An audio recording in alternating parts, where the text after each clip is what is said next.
इस herpes simplex conjunctivitis में जो है हम ट्रीटमेंट में वही करेंगे कि सिम्टोमेटिक ट्रीटमेंट और सपोर्टिव ट्रीटमेंट देंगे। कोल्ड वाटर एप्लीकेशन पेशेंट को कहेंगे ताकि उसको सूदिंग इफेक्ट मिले।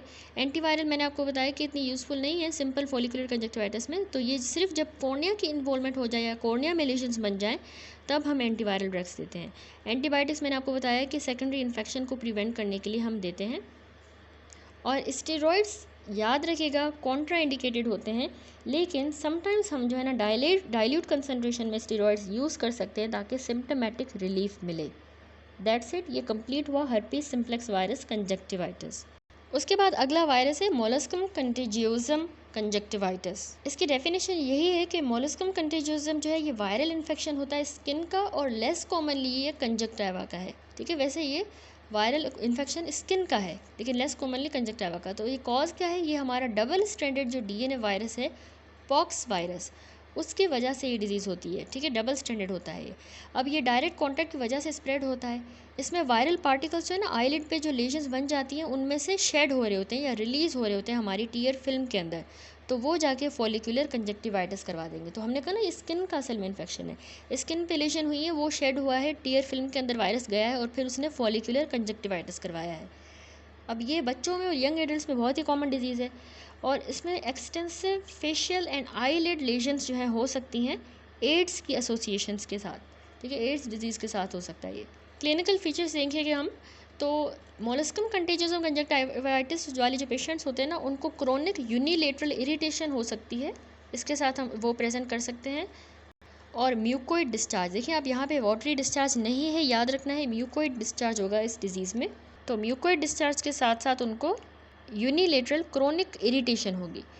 उनकी आईलिड्स जो है वो हमें पेल और वैक्सी अम्ब्लिकेटेड नोड्यूल उनके ऊपर हमें नज़र आएगी लिड के मार्जिन पे। ठीक है, ये देखिए जैसे जिस तरह अम्ब्लाइकस होता है ना इन्वर्टेड, उस तरह की अम्ब्लिकेटेड नोड्यूल्स हैं जो कि पेल और वैक्सी नज़र आ रही हैं, लिड के मार्जिन पे मौजूद होंगी। इस तरह के पेशेंट की जो कंजक्टिवा है वो हमें फॉलिकुलर कंजक्टिवाइटिस शो करेगा जो कि माइल्ड होगी और उसमें म्यूकोइड डिस्चार्ज भी हो रहा होगा। ठीक है, कंजक्टिवाइटिस माइल्ड होगी और वो उसमें हमें फॉलिकुलर कंजक्टिवाइटिस मिलती है और लेकिन डिस्चार्ज भी होगा, लेकिन म्यूकोइड डिस्चार्ज। इसके अलावा एक और चीज़ बल्बर नोड्यूल, ये भी प्रेजेंट हो सकती है ओकेजनली। ठीक है, बल्बर कंजक्टिवा में भी नोड्यूल प्रेजेंट हो सकती है। एंड नंबर 5 पंक्टेड एपिथेलियल जो इरोजन्स होती हैं वो भी हमें रेयर केसेस में मिल सकती हैं। पेनस हो सकता है। ठीक है, पंक्टेड यानी एपिथेलियल इरोजन्स मिल सकती हैं और पेनस हो सकता है रेयर केसेस में। पेनस क्या होता है, असल में ये क्रोनिक सुपरफिशियल केराटाइटिस ही होता है जो हम पढ़ के आए हैं। तो इसमें ना इन्फ्लामेटरी कंडीशन है जिसमें ब्लड वेसल्स हमारे कॉर्निया में जाके ग्रो कर जाती हैं, यहाँ पे ग्रो करेंगे इसके क्लियर पार्ट में। तो ये असल में इम्यून सिस्टम ही का रिस्पॉन्स होता है जिसमें ये रेड ब्लड वेसल्स जो हैं ये ग्रो कर जाती हैं यहाँ पे, और विजन लॉस हो सकता है पेशेंट को। तो इसमें मोलस्कम कंटेजियम कंजक्टिवाइटिस में पेनस भी हो सकता है। अब हम मोलस्कम कंटेजियम कंजक्टिवाइटिस को कैसे डायग्नोस करते हैं, तो ये ज़्यादातर हम इन कैरेक्टरिस्टिक आईलिड लेजन्स की प्रेजेंस के ऊपर हम डायग्नोसिस करते हैं। ठीक है, आईलिड पे जो हुई हैं फॉलिकुलर कंजक्टिवाइटिस जो हो गया है माइल्ड सा हुआ है लेकिन हुआ तो है, उसकी बेसिस पे करते हैं डायग्नोस। ठीक है, अब ट्रीट कैसे करना है पेशेंट्स को, इनकी ना खुद ही रेजोल्यूशन हो जाती है स्पॉन्टेनियसली, लेकिन इनको महीनों से लेकर साल भी लग सकते हैं। तो हम ये वाली जो लिड लेजन्स है ना लिड पे जो हुई हैं इनकी हम शेव एक्सीजन कर सकते हैं, रिमूव इस तरह कर सकते हैं। इसके अलावा क्रायोथेरेपी यानी फ्रीजिंग टेम्परेचर के थ्रू भी इसको रिमूव कर सकते हैं, कॉटराइजेशन कर सकते हैं या एक्सप्रेशन। नेक्स्ट टॉपिक आ जाता है क्लेमाइडियल कंजक्टिवाइटिस। देखिए क्लेमाइडियल कंजक्टिवाइटिस, क्लेमाइडिया हमें पता है कि ग्राम नेगेटिव बैक्टीरिया होता है जो कि रेप्लिकेट एक्स्ट्रा सेलुलरली नहीं कर पाता, इसीलिए वो होस्ट के ऊपर डिपेंड करता है। तो ये दो फॉर्म्स में एग्जिस्ट करता है। Spore like extra cellular infectious particle होता है, स्पोर की तरह का जो एलिमेंट्री बॉडी है, और दूसरा इसका ऑब्लिगेट इंट्रासेलुलर पार्टिकल भी होता है जो कि रेटिकुलेट बॉडी है, जो रेप्लिकेट सिर्फ और सिर्फ होस्ट के सेल के अंदर ही करेगी। तो होस्ट के सेल में हमें ये इंक्लूजन बॉडी की तरह नज़र आएगा, ऑब्लिगेट इंट्रासेलुलर पार्टिकल। तो ये इसके दो फॉर्म्स में एग्जिस्ट करता है। अब क्लेमाइडिया के कॉजेज़ क्या होते हैं, एक तो ये ट्रैकोमा की वजह से होता है, ट्रैकोमा सीरोटाइप ए से लेके सी तक। दूसरा क्लेमाइडिया क्यों होता है, एडल्ट इंक्लूजन कंजक्टिवाइटिस, ये करवा सकता है। ठीक है, क्लेमाइडिया एक तो ट्रैकोमा करवाएगा, दूसरा एडल्ट इंक्लूजन कंजक्टिवाइटिस करवा देगा। अब ये जो सीरोटाइप डी से लेके के तक है वो ये डिजीज़ करवाएंगे। तीसरा नियोनेटल इंक्लूजन कंजक्टिवाइटिस जो सीरोटाइप डी से के है वो ये भी डिजीज़ करवा सकते हैं। तो ये डिफरेंट डिफरेंट डिजीज़ हैं जो कि क्लेमाइडिया कॉज करवाएगा। अब आते हैं ट्रैकोमा पे। तो ट्रैकोमा असल में क्रोनिक बायलेटरल सिकेट्रिकल केरेटोकंजक्टिवाइटिस होती है। ये एक बहुत बहुत बहुत बहुत और मोस्ट इम्पॉर्टेंट टॉपिक है ट्रैकोमा। इसके बारे में आपको थोड़ा सा बता दूं कि ये इसको पहले इजिप्टियन ओप्थेल्मिया भी कहते थे, ठीक है। ये क्रोनिक असल में केरेटोकंजक्टिवाइटिस है जो कि ज़्यादातर सुपरफिशियल जो एपिथेलियम है ना कंजक्टाइवा की भी और कॉर्निया की भी, इनको अफेक्ट करता है, ठीक है। सिमल्टेनियसली अफेक्ट करता है दोनों को साथ। तो इसमें हमें मिलता क्या है, एक तो मिक्स्ड फॉलिकुलर और पेपिलरी रिस्पॉन्स मिलेगा कंजक्टाइवल टिश्यू का। दोनों मैं आपको पिक्चर में दिखा चुकी हूँ कि फॉलिकुलर और पेपिलरी में क्या डिफरेंस होता है, किस तरह का दिखता है। और पेनिस फॉर्मेशन यानी यहाँ पे ब्लड वेसल्स ग्रो करेंगी और पेनिस जो मैंने अभी आपको बताया एक्सप्लेन किया वो भी इसमें होती है। और लेट स्टेजेस में इसमें सिकेट्राइजेशन यानी स्कार फॉर्मेशन हो जाएगी जिसकी वजह से इसमें हमें रफ अपीयरेंस नज़र आती है, ठीक है। तभी इसका नाम है क्रोनिक बायलेटरल सिकेट्रिकल यानी स्कार वाली केरेटोकंजक्टिवाइटिस। तो जैसा कि इसका नाम है ट्रैकोमा, तो ये असल में ग्रीक वर्ड से आया है जिसका मतलब ही होता है रफ़, ठीक है। ट्रैकोमा का मतलब होता है रफ़, तभी इसका ये नाम है कि इसका जो सरफेस होगा ना कंजक्टाइवा का, तो क्रोनिक ट्रैकोमा में वो रफ़ हो जाता है। अब ये बहुत ही ज़्यादा लीडिंग कॉज है प्रिवेंटेबल ब्लाइंडनेस का पूरी दुनिया में, यानी ऐसी ब्लाइंडनेस जिसको हम प्रिवेंट भी कर सकते हैं लेकिन जिसको हो जाए तो उसका ये लीडिंग कॉज है, ठीक है, ट्रैकोमा। अच्छा, इसकी एटियोलॉजी सबसे पहले देख लेते हैं। तो ये ना क्लेमाइडिया ट्रैकोमेटिस की वजह से ट्रैकोमा होता है। उसके भी सीरोटाइप कौन से, ए बी, बी ए सी, इनसे ये ट्रैकोमा होगा। तो इसका इंक्यूबेशन इस पीरियड जो है क्लेमाइडिया ट्रैकोमेटिस का 5 से 12 दिनों का होता है और ये 150 मिलियन लोगों को पूरी दुनिया में अफेक्ट करता है। पूरी दुनिया में 10 से 15% जो ग्लोबल ब्लाइंडनेस है वो इसी ट्रैकोमा की वजह से होती है। अभी तक ये कुछ पार्ट्स ऑफ द वर्ल्ड में इंडेमिक है। इसमें जो कॉमन कम्युनिटीज़ हैं वो पॉवर्टी वाली और ओवर क्राउडिंग में जो रहती हैं पुअर हाइजीन के साथ, उनमें ये ज़्यादातर होता है। अब ये कंटीजियस डिजीज़ है। अपने अक्यूट फेज़ में जब ये होगी ना, आगे हम इसके फेजेस पढ़ेंगे, तो वहाँ पर ये कंटेजियस, बहुत ही कंटेजियस फैलने वाली डिजीज़ है और ये असल में genital reservoir of the infection से स्प्रेड करेगी और कंजक्टाइवल सिक्रीशन से भी ये स्प्रेड करती है। तो ये बहुत ही लीडिंग कॉज है प्रिवेंटेबल इरिवर्सिबल ब्लाइंडनेस का, जो मैं आपको बता चुकी हूँ। पैथोजेनेसिस की बात करें कि ये कैसे होगा, तो इसमें जो बेसिक लेजन है वो असल में एक एपिथेलियल इन्फेक्शन होता है सब एपिथेलियल इन्फ्लामेटरी चेंजेस के साथ। यानी इसमें क्या होता है कि ऑर्गेनिज्म जो है ना वो हमारे एपिथेलियल सेल्स के अंदर, दोनों कंजक्टाइवा के भी और कॉर्निया के एपिथेलियल सेल्स में आ जाएगा ऑर्गेनिज्म, ठीक है। और इन एपिथेलियल सेल्स में वो एक इंक्लूजन बॉडी की तरह आएगा, ठीक है। अब एपिथेलियल इन्वॉल्वमेंट जो है उसके बाद यहाँ पे लिम्फोसाइटिक इन्फिल्ट्रेशन हो जाएगी पूरे हमारे सब एपिथेलियल फाइब्रस लेयर की, यानी जो हम कंजक्टाइवा की लेयर्स पढ़ के आए थे ना, उसमें जो एडिनोइड लेयर थी उसकी पूरी लिम्फोसाइटिक इन्फिल्ट्रेशन हो जाएगी और फिर यहाँ पे फॉलिकल्स बन जाएंगे। फिर जब ये फॉलिकल्स रप्चर करेंगे और फिर उस रप्चर करने के बाद वो रिप्लेस हो जाएगा स्कार के साथ, यानी स्कारिंग होगी। तो ये स्कारिंग जो है ना डिस्ट्रॉशन करवा देगी कंजक्टाइवा की भी, आईलिड्स की भी, और कॉम्प्लिकेशंस हो जाएंगी। अब हम इसके कुछ क्लिनिकल फीचर्स देख लेते हैं। तो ये मैककेलन ने 1908 में क्लासीफाई किया क्लिनिकल कोर्स ट्रैकोमा का। उसको उसने 4 स्टेजेस में क्लासीफाई किया है। कैसे? By considering the presence of follicular hyperplasia, papillary hypertrophy जो इसमें होती है, कंजक्टाइवल स्कारिंग और कॉर्नियल इन्वॉल्वमेंट के हिसाब से उसने स्टेजेस बनाए 4। तो सबसे पहला होता है सब क्लिनिकल स्टेज।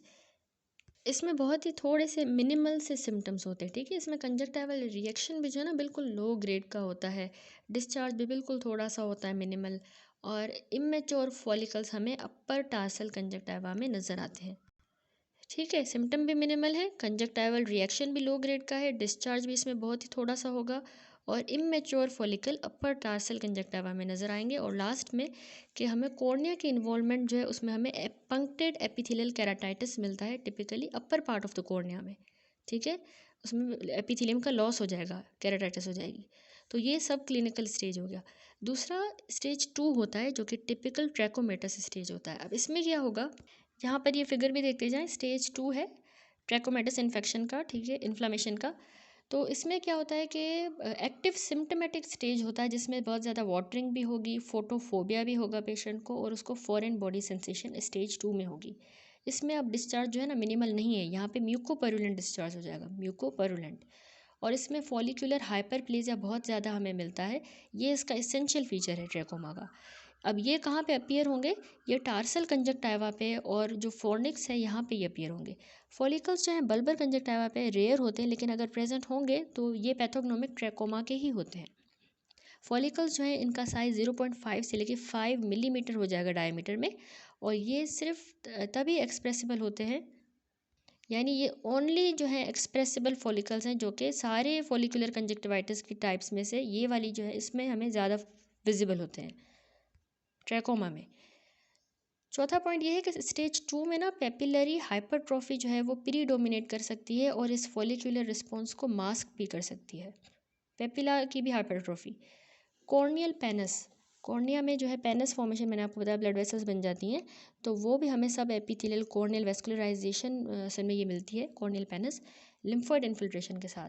तो वो ज़्यादातर लिमिटेड होती है अपर हाफ में, ठीक है, अपर हाफ में ही लिमिटेड होगी वो उसकी पेनस फॉर्मेशन, लेकिन फिर वो फैलती भी जाएगी सेंटर की तरफ और फिर पूरे कॉर्निया को वो पेनस इन्वॉल्व कर सकता है, कॉर्नियल पेनस। कॉर्नियल की अल्सरेशन की बात करें तो इस पर हमें जो है ना स्टेज 2 में कॉर्निया की अल्सरेशन भी हो सकती है सम पार्ट या any part of the cornea में, लेकिन ये advancing as of the penis पे ज़्यादा है कॉर्नियल अल्सरेशन, वहाँ पे हमें पेनस के एडवांस्ड स्टेज पे ज़्यादा मिलती है। ठीक है, ये फिगर देखिए, इसमें ये हमें पेपिला भी नज़र आ रहे हैं, जबकि ये फॉलिकल्स हैं, कंजेशन हो गई है इसके साथ साथ, और ये देखिए पेनस ब्लड वेसल्स ग्रो करनी है, पेनस फॉर्मेशन हो रही है, upper half of the globe में ज़्यादा होता है। ये इस तरह से होता है ये पेनस। उसके बाद आता है हमारे पास स्टेज 3, ठीक है। स्टेज 3 को हम स्टेज ऑफ स्कारिंग भी कहते हैं। तो असल में ये एक एक्टिव स्टेज होता है डिजीज़ का, ठीक है, लेकिन इसमें क्या होता है कि कंजक्टाइवल स्कारिंग के साथ बिगनिंग होती है, स्कार बनेगा और डेवलपमेंट होगी कॉम्प्लिकेशंस की। अब इन्फ्लामेशन यहाँ पे ना सबसाइड कर जाएगी, इन्फ्लामेशन तो चली गई है, लेकिन इसमें नेक्रोसिस और स्कारिंग हो जाएगी फॉलिकल्स की, जो कि लीनियर या फिर स्टिलेट स्कार्स बना देगा कंजक्टाइवा के ऊपर। लीनियर किस्म के याद रखिएगा या स्टीलेट किस्म के स्कार कंजक्टाइवा पे बन जाएंगे। इन्फ्लामेशन अब ख़त्म हो गई है। ये देखें, ये ट्रैकोमेटिस स्कारिंग यहाँ पे शोन है फिगर में। अच्छा, नंबर 2 स्टेज 3 में कह रहा है कि आर्ट्स लाइन जो है एक लीनियर लाइन होती है स्कार की, जो कि टार्सल कंजक्टाइवल पे होती है, और ये 2 millimetre from the margin of the upper lid, उससे 2 मिलीमीटर होगी। तो ये देखिए फिगर, इसमें ये आर्ट्स लाइन दिखाई गई है जो कि 2 millimetre from the margin of the upper lid से यहाँ पे स्कार फॉर्मेशन की ये आर्ट्स लाइन बन गई है। ये भी हमें स्टेज 3 में मिलती है। नंबर 3 हमें हर्बर्ट स्पिट्स जो है ना, ये जो कि यहाँ पे फिगर में भी दिखाई गई, ये हर्बर्ट स्पिट्स हैं, जो कि शैलो पिगमेंटेड डिप्रेशन ही होती है लिम्बस पे। और ये क्यों बनी है? ये नेक्रोसिस की वजह से और सेकेट्राइजेशन ऑफ द लिम्बल फॉलिकल्स की वजह से हुई है, ठीक है। लिम्बल फॉलिकल में स्कार फॉर्मेशन हो गई है और उनका जो है नेक्रोसिस हो गई है, तो ये ट्रैकोमा में पैथोग्नोमिक होता है। तो इसमें भी हमें ये नज़र आ रही है हर्बर्ट स्पिट्स। एंड नंबर 4 हमें जो है थर्ड स्टेज पे क्या मिलता है कि जो कॉर्नियल पेनस था ना, वो रिग्रेस कर जाएगा। लिम्फोसाइट्स, जो लिम्फोसाइटिक उसका कंपोनेंट था, वो भी वास्कुलराइज्ड कॉर्निया में जो है वो रिग्रेस कर जाएगा। पेनस अब खत्म हो गया। देन चौथा जो है मैककेलन ने चौथा स्टेज भी बताया है कि स्टेज 4 होता है, जिसमें stage of sequel and complication जिसको कहते हैं। अब ये इनएक्टिव एंड स्टेज होता है बिना किसी एविडेंस ऑफ एक्टिव इन्फ्लामेशन के, कोई भी अब एक्टिव इन्फ्लामेशन नहीं रहेगी, लेकिन सिम्टम्स जो हैं वो कॉम्प्लिकेशंस की वजह से होंगी, जो कि स्कार फॉर्मेशन अब हो गई है ना, सिकेट्राइजेशन हो गई है, तो उसकी वजह से इसमें हमें कॉम्प्लिकेशन स्टेज 4 में मिलती हैं। इसमें हमें कॉर्निया जो है ओपेक भी मिलता है और ग्रॉस उसकी जो है ना विजन में रिडक्शन आ जाती है, पेशेंट को उसकी ब्लाइंडनेस जो है की तरफ जा रहा है, अब वो उसकी विजन भी तो है लॉस हुई है, रिडक्शन हुआ है, और कॉर्निया भी उसका ओपेक हो गया है। उसके बाद आ जाए, कह रहा है कि WHO ने 1987 में क्लासीफाई किया है ग्रेडिंग ऑफ ट्रैकोमा को बिलो, ये सारी मेंशन है, ठीक है। फिस्टो से इसको आप याद रखें, FISTO, ठीक है। Trachoma FISTO। तो टी से ट्रैकोमा फॉलिकल्स, फिस्टो वाला F जो है ना ट्रैकोमा फॉलिकल्स होता है, जिसमें 5 या ज़्यादा अगर हमें मिले, कहाँ पे मिले? 5 या ज़्यादा, उससे ज़्यादा 0.5 मिलीमीटर से ज़्यादा साइज़ के हमें अपर जो सुपीरियर टार्सस है वहाँ पे मिले, तो हम इसको ट्रैकोमा फॉलिकल्स ग्रेड करेंगे।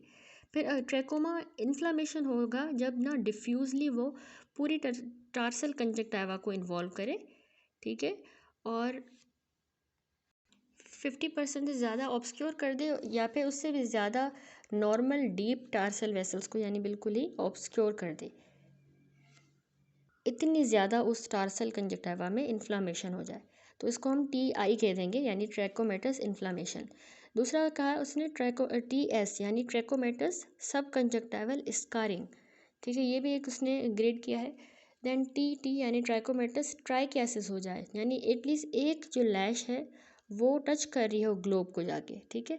देन कॉर्नियल ओपेसिटी CO, जिसमें जो है प्यूपिल जो है बिल्कुल उसके ऊपर कॉर्नियल ओपेसिटी हो जाए, वो इतनी ज़्यादा हो कि वो ब्लर करे आइरिस की डिटेल्स को, ठीक है। कॉर्निया है ना, तो उसमें हमें आइरिस बिल्कुल नज़र ना आए, इतनी ज़्यादा उस पर ओपेसिटी हो गई है, ब्लर हो गया है। तो ये इसकी पूरी उसने क्लासीफाई की है WHO ने। अब कॉम्प्लिकेशंस पे आ जाए तो ट्रैकोमा में याद रखिएगा कि लिड में जो कॉम्प्लिकेशन होगी, एक तो पेशेंट को ट्राइकियासिस होगा, डिस्ट्राइकियासिस यानी उसके आईलिड्स अंदर जाएंगी ग्लोब की तरफ, डिस्ट्राइकियासिस भी हमने पढ़ा है, जिसमें एडिशनल रोज ग्रो हो जाती है, कंजेनिटल कंडीशन होती है जो कि आईलिड को जाके इरिटेट करती हैं, लैशेस की रोज ज़्यादा होती हैं। एंट्रोपियन हो सकता है ट्रैकोमा की वजह से, ठीक है, इनवर्ड आईलिड का मार्जिन चला जाए, या फिर टाइलोसिस जिसको हम टोसिस कहते हैं। कंजक्टिवा में क्या कॉम्प्लिकेशंस होंगी कि ड्राई आई हो सकती है। कंजक्टिवा में ड्राई आई क्यों होगी? क्योंकि जो गॉबलेट सेल्स हैं ना वो डिस्ट्रॉय हो गए हैं कंजक्टिवा के, और लैक्रिमल ग्लैंड की डक्ट्यूल्स भी जो है ना ट्रैकोमा की वजह से डिस्ट्रॉय हो जाती हैं, तो कंजक्टिवा ड्राई हो सकता है। कॉर्निया में क्या कॉम्प्लिकेशन होंगी कि कॉर्निया के हमने यहाँ पे भी देखा ओपेसिफिकेशन हो सकती है और उसकी वेस्कुलराइजेशन हो सकती है, ठीक है। तो अब आ जाते हैं कि डायग्नोस कैसे करेंगे कि पेशेंट को ट्रैकोमा हुआ है। क्लिनिकल डायग्नोसिस जो है वो हम साइंस की बेसिस पे करते हैं, जैसे कि हमें पेपिला मिल रहे हैं या follicles, epithelial keratitis, corneal penis तो नहीं बना, या कंजक्टिवा में स्कारिंग हो गई है या उसका सीक्वल है। तो ये क्लिनिकल डायग्नोसिस। लैब में कैसे डायग्नोस करते हैं? हम जिम्सा स्टेन करते हैं हम कंजक्टिवल सेलुलर रिस्पॉन्स के लिए, और inclusion bodies in the epithelial cells, ठीक है। एपिथेलियल सेल्स में जो इंक्लूजन बॉडीज़ हमें मिलेंगी उनके लिए भी हम जिम्सा स्टेन करेंगे। दूसरा हम ना direct monoclonal fluorescent antibody microscopy करते हैं। ये हम एंटीबॉडीज़ को कंजक्टिवल स्मेयर में डिटेक्ट करने के लिए करते हैं। एलिसा टेस्ट भी करते हैं हम, एंजाइम लिंक्ड इम्यूनोसॉर्बेंट एसे, जो कि हम क्लेमाइडिया की एंटीबॉडीज़ को डिटेक्ट करने के लिए करेंगे। PCR बहुत यूज़फुल रहता है, ये भी कर सकते हैं। मैककॉय सेल कल्चर ये हम करेंगे ऑर्गेनिज्म को आइसोलेट करने के लिए, और इसको तकरीबन 3 दिन हमें चाहिए होते हैं इस टेस्ट को करने के लिए, मैककॉय सेल कल्चर। अब क्लेमाइडिया के पेशेंट को हमने कैसे ट्रीट करना है? एक तो मेडिकल ट्रीटमेंट, दूसरा सर्जिकल ट्रीटमेंट। मेडिकली हमने पेशेंट को जो है उसकी पर्सनल हाइजीन को इम्प्रूव करने का कहना है, और हर एक मेंबर जो है फैमिली का अपनी पर्सनल हाइजीन को इम्प्रूव करेगा। टॉपिकल हम एंटीबायोटिक देंगे, दूसरे सिस्टमिक एंटीबायोटिक। टॉपिकल एंटीबायोटिक में आपने याद रखना है कि हम टेट्रासाइक्लिन 1% या फिर एरिथ्रोमाइसिन 1% आई ऑइंटमेंट 4 बार लगानी होगी उसको रोज़ाना 6 हफ्तों तक, ठीक है। इसके अलावा टॉपिकली हम सल्फेसिटामाइड 10% to 30% ड्रॉप्स जो हैं ये 3 से 4 बार दिन में 8 हफ्तों तक देंगे, सल्फेसिटामाइड। अब सिस्टमिक एंटीबायोटिक की बात करें तो वो उसको जो है एजिथ्रोमाइसिन 1 ग्राम जो है सिंगल डोज हर हफ्ते लगेगा, और ये ट्रीटमेंट उसका 3 हफ्तों तक चलेगा कि हर 1 ग्राम एजिथ्रोमाइसिन हम 3 हफ्तों तक उसको हर हफ्ते लगाते जाएंगे। दूसरा systemically erythromycin 500 milligram twice daily दे सकते हैं। अब ये रोज़ाना लग रहा है लेकिन 2 बार लग रहा है, और ये ट्रीटमेंट 2 हफ्तों तक चलेगा। इसके अलावा डॉक्सीसाइक्लिन भी हम दे सकते हैं, 100 मिलीग्राम वाला डॉक्सीसाइक्लिन, और ये भी 1 से 2 हफ्ते ही चलेगा। रोज़ाना 2 डॉक्सीसाइक्लिन लेनी होंगी। जो टेट्रासाइक्लिन भी हम ले सकते हैं, तो टेट्रासाइक्लिन जो है वैसे रिलेटिवली यहाँ पे कॉन्ट्रा इंडिकेटेड सिर्फ प्रेगनेंसी वाली केसेस में होगी, या ब्रेस्ट फीडिंग और चिल्ड्रन जो कि 12 साल से कम उम्र के हैं तो उनमें हम नहीं देंगे, ठीक है। ये हो गया इसका सिस्टमिक एंटीबायोटिक वाला मेडिकल ट्रीटमेंट। अब सर्जिकली ट्रैकोमा के पेशेंट को हम जो है ना जो कॉम्प्लिकेशंस हो गई हैं ना उनको ट्रीट करने के लिए हम सर्जरी की तरफ जाएंगे। दैट्स इट, ये ट्रैकोमा का टॉपिक कंप्लीट हुआ। अच्छा, तो ये मेरे पास जो है शफ़ी जतोई का लेटेस्ट एडिशन है, तो इसमें हमारे पास एक और टॉपिक है जो कि मोलस्कम कंटेजियोसम कंजक्टिवाइटिस के बाद था। बुक में मेरे पास नहीं है, यहाँ पे है PDF फॉर्म में। तो ये देख लेते हैं जो कि है कोविड कंजक्टिवाइटिस, कोविड-19।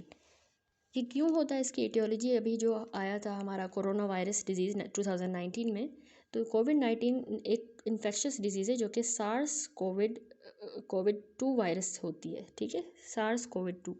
तो ये सबसे पहले जो है वुहान में जो है आइडेंटिफाई हुआ था। वुहान जो कि ह्यूबेई का एक कैपिटल है, वुहान चाइना में, यहाँ भी ये आइडेंटिफाई हुआ और ये ग्लोबल पेंडेमिक बन गया, ठीक है।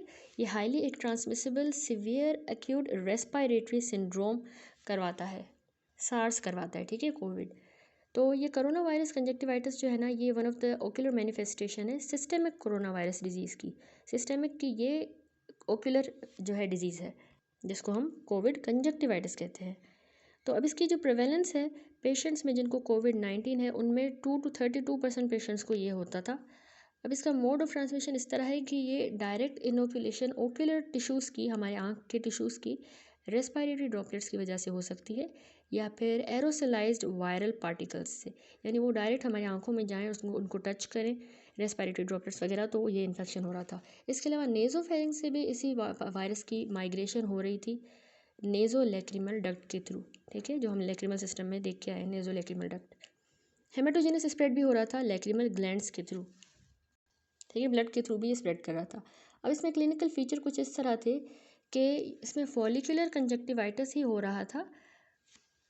फिगर देखिए, इसमें हमारे पास कंजक्टाइवल हाइपरीमिया दिखाई गई है और ये देखिए आईलिड में इडीमा हो गया है पेशेंट को, ठीक है, और ये देखिए कंजक्टाइवा में भी हाइपरीमिया। तो इसमें भी पेशेंट को यही हो रहा था कि उसको कंजक्टाइवल हाइपरीमिया होती है। फॉरेन बॉडी ऐसे लगता है कि कुछ आंख में चला गया, फॉरेन बॉडी सेंसेशन और टीयरिंग होना। इसमें भी डिस्चार्ज आप रट लें, म्यूकोपरुलेंट डिस्चार्ज हो रहा था, ठीक है। और अभी भी अगर खुदा ना खास्ता किसको है अगर कोविड-19, तो उसको इस तरह की कॉम्प्लिकेशंस होती हैं, म्यूकोपरुलेंट डिस्चार्ज होना। और फॉलिकुलर रिएक्शन होगा पाल्पेब्रल कंजक्टाइवा का, ठीक है। एक तो बल्बर पाल्पेब्रल कंजक्टाइवा डिफरेंट हमने पढ़ी, तो पाल्पेब्रल कंजक्टाइवा में हमें फॉलिकल्स मिलेंगे, फॉलिकुलर रिएक्शन। इसके अलावा इसमें माइल्ड आईलिड की भी स्वेलिंग मिलती है और कंजक्टाइवल हेमरेज भी मिलते हैं, और सूडो मेम्ब्रेन की फॉर्मेशन इसमें भी हो सकती है। ट्रू मेम्ब्रेन सूडो मेम्ब्रेन दोनों पढ़ी, तो सूडो मेम्ब्रेन यहाँ पे कोविड-19 कंजक्टिवाइटिस में हो सकती हैं। डायग्नोस हम कैसे करेंगे, क्लिनिकल फीचर्स पे जो मैंने आपको ये सारे एक्सप्लेन किए। और सिस्टमिक इन्फेक्शन अगर हमें मिल रहा है, पेशेंट को कोविड वाले सिम्टम्स हैं, तो उसके हिसाब से डायग्नोस करेंगे। नेज़ल एंटीजन टेस्ट होता है एक, रैपिड नेज़ल एंटीजन टेस्ट, वो हम कर सकते हैं, और PCR। तो इसका ट्रीटमेंट यही है कि ये सिम्टम्स को ही हमने सही करना होगा, सिम्टमेटिक और सपोर्टिव ट्रीटमेंट देंगे। फीचर्स जो है खुद ही सही हो जाएंगे जब हम सिस्टमिक डिजीज़ को कंट्रोल करेंगे। कोल्ड वाटर एप्लीकेशन हम सूदिंग इफेक्ट के लिए दे सकते हैं। एंटीबायोटिक्स तब देंगे ताकि इसका सेकेंडरी इन्फेक्शन ना हो, प्रिवेंट करने के लिए।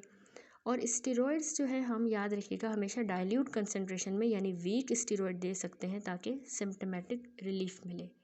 तो दैट्स इट, ये हो गया हमारा कोविड कंजक्टिवाइटिस। अगला टॉपिक है हमारा एडल्ट इंक्लूजन कंजक्टिवाइटिस। तो एडल्ट इंक्लूजन कंजक्टिवाइटिस भी फॉलिकुलर कंजक्टिवाइटिस की ही एक टाइप है। इसकी इटियोलॉजी इस तरह है कि इसमें ना क्लेमाइडिया ट्रैकोमेटिस जो है ये रिस्पॉन्सिबल होता है एडल्ट इंक्लूजन कंजक्टिवाइटिस के लिए। उसका भी सीरोटाइप D2K। तो 3 सीरोटाइप्स पढ़े थे ना हमने क्लेमाइडिया के, कि वो एक तो क्लेमाइडिया जो है ट्रैकोमा करवा रहा था, जो A से C तक के जो सीरोटाइप थे वो करवा रहे थे।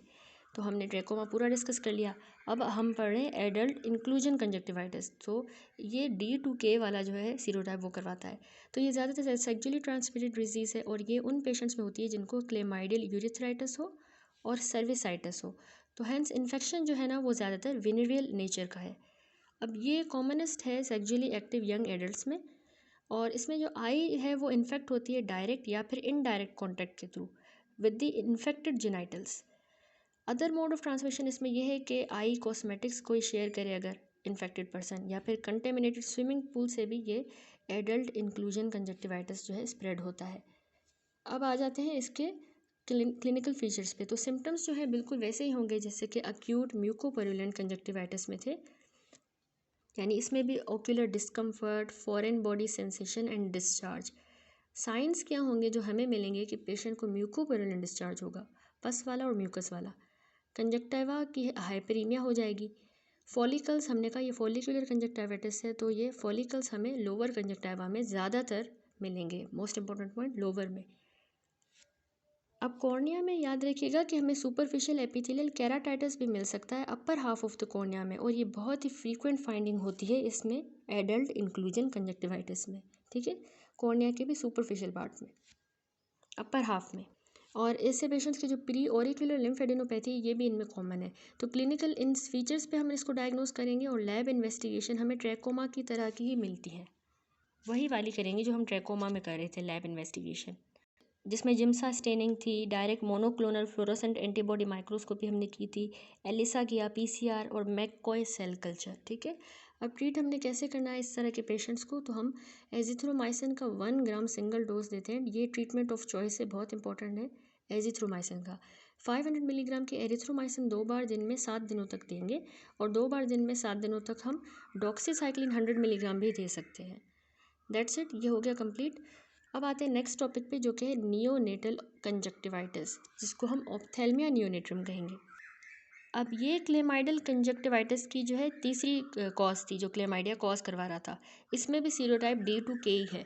अब ये होता क्या है, ये भी कंजक्टाइवल इन्फ्लामेशन ही है जो कि फर्स्ट मंथ ऑफ लाइफ में होती है। ठीक है, बच्चों में। अब क्लेमाइडिया ट्रिकोमाइटिस सीरोटाइप D2K करवाता है। इसमें निजेरिया गोनोरी जो बैक्टीरिया है ना, वो इन्वॉल्व होता है। अब बाकी बैक्टीरिया भी ये ऑप्थेल्मिया नियोनेट्रम करवा सकते हैं, लाइक स्टेफिलोकोकस, स्ट्रेप्टोकोकस, नमोनिया और हीमोफिलस इन्फ्लुएंजा। ठीक है, ये भी रिस्पॉन्सिबल होते हैं। अब इसमें वायरस जो है वो हमारे पास हर्पीस सिम्प्लेक्स टाइप 2 वायरस जो है वो ये कॉज करवाता है। अब केमिकल सिल्वर नाइट्रेट या फिर इनकी वजह से भी ये होता है, या फिर एंटीबायोटिक्स जो कि प्रोफाइलेक्सिस के लिए यूज़ की जाती हैं जस्ट आफ्टर द बर्थ, तो ये भी सिल्वर नाइट्रेट भी जो है ना करवा सकता है, जो कि प्रीवियसली हम ट्रीटमेंट के लिए प्रोफाइलेक्सिस की तरह यूज़ करते थे। तो इससे भी ये नियोनेटल कंजक्टिवाइटिस हो रहा था। ठीक है, ये भी इसका कॉज बना, या फिर वो एंटीबायोटिक्स जो कि हम प्रोफाइलेक्सिस के लिए यूज़ कर रहे थे। अब इसकी टाइमिंग ऑफ ऑनसेट क्या होती है कि chemical irritation with in the few hours after use. ठीक है, ये हमने केमिकल्स यूज़ किए, उसके कुछ ही घंटों के बाद इरिटेशन हुई तो उससे हो जाता है। इसके अलावा गोनोकोकल अगर हो पेशेंट को फर्स्ट वीक में, तो उससे भी ये इन्फेक्शन होता है। स्टेफिलोकोकाई और other bacteria within a week, यानी विद इन अ वीक अगर वो इन्फेक्ट करें तो नियोनेटल कंजक्टिवाइटिस होगा। हर्पिस सिम्प्लेक्स वायरस जो है ना 1 to 2 वीक्स के अंदर अगर